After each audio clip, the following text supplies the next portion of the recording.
because he knows what's coming. As you people know, for years I have been the COW, Championship Office Wrestling Champion of the World. I've defended my office title against tons of wrestlers. You saw an RVD video recently where I interviewed him and showed you how he came off with a leg drop and almost choked me. Well, the first opponent I ever had in the office, I was hiding under a Mil Mascaras mask, was this man. And I want to tell you something right now, Snuka. Look at me right now. I just want to tell you something, that one of these days you might get a rematch, and one of these days you might not. You still want my office title? Yes, I do. You remember when you got on top of that table and you superflied me? I do. I hope you don't forget that, because I don't. You didn't forget it? No. So you still want me? I still do. It is Sunday, the 15th of January, 2017. And it's a miserable day down here at Apter's Alley.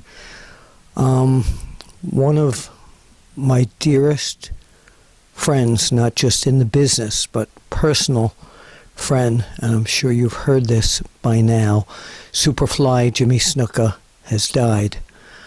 I'm very fortunate to be able to say that about 3 weeks ago, his lovely wife, Carol, said to me, when I was talking to her to find out how he was, she said to me, do you want to try and talk to him? She said, his mind isn't very good right now, but you know, I'm sure he'd love to talk to you.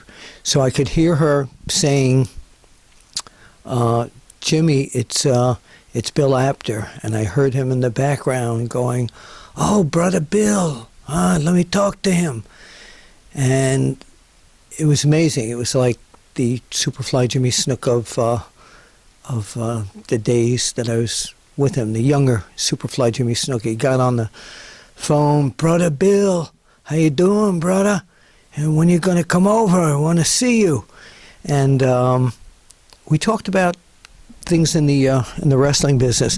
I knew that The Rock's father, Rocky Johnson, had been there recently, and I said, I hear that Rocky Johnson was there. He said, yep, Brother Bill, we're going to go and take a trip and do some bookings and go and wrestle.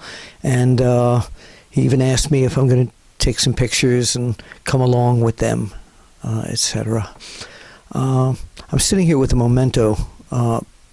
My first trip to Hawaii was one of the pleasures that I had was flying both to and from Japan with Jimmy Snuka, and we stopped in Hawaii.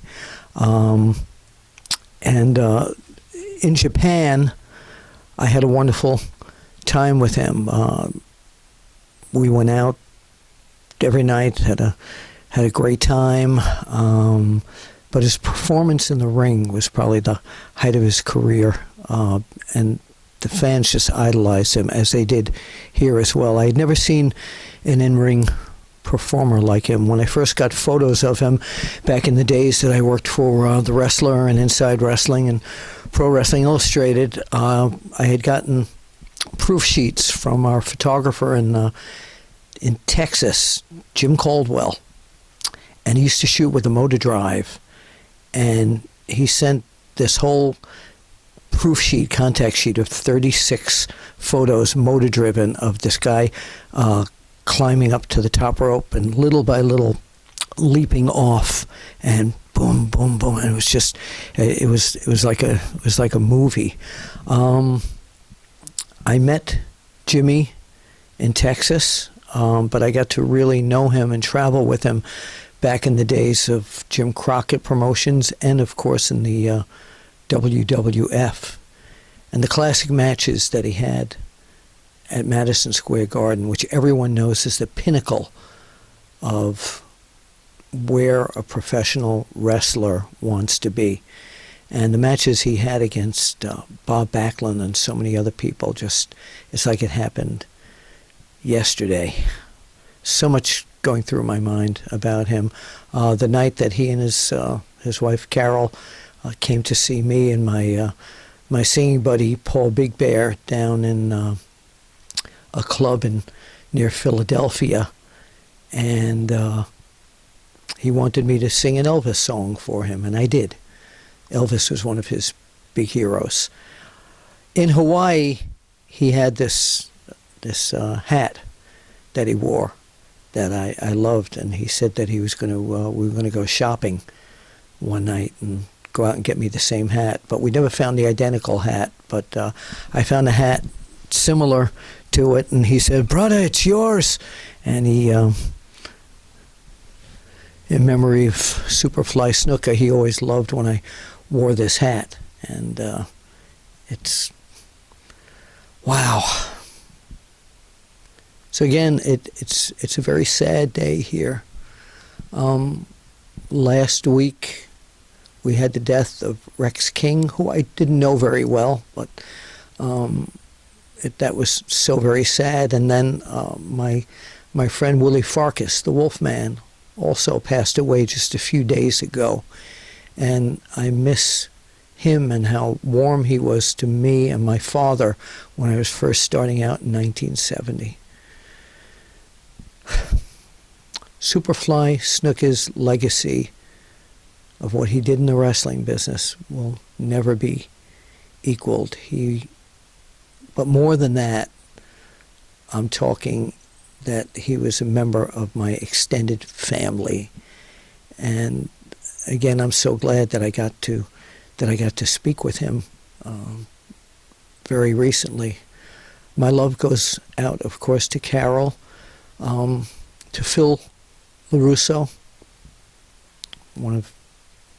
another brother to Jimmy, the Metal Maniac, Jeff Miller, who brought Snuka to my house for the first time, to his daughter, Tamina, to his son, and everyone that knew him and knew what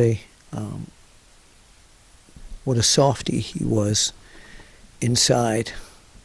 So right now, what I want to do is ask you to go to YouTube and put in Bill Apter interviews Jimmy Snuka, because some of my favorite interview times was with him, and I'd like you to see the brotherhood that he and I had together. Superfly Jimmy Snuka, I will never forget you. I love you, brother. Brother, that's what he would always call me, Brother Bill. Well, Brother James, this is Brother Bill. I love you very much. Bill Apter,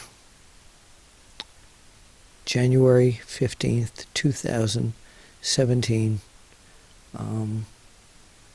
unedited. I rarely ever do a video without shaving and a shirt and tie, but I heard this as my wife and I were driving back from a local mall near Philadelphia. We heard the news, and I just had to come down and do this and post it. So, all right. Aloha, Brother Jimmy Snuka.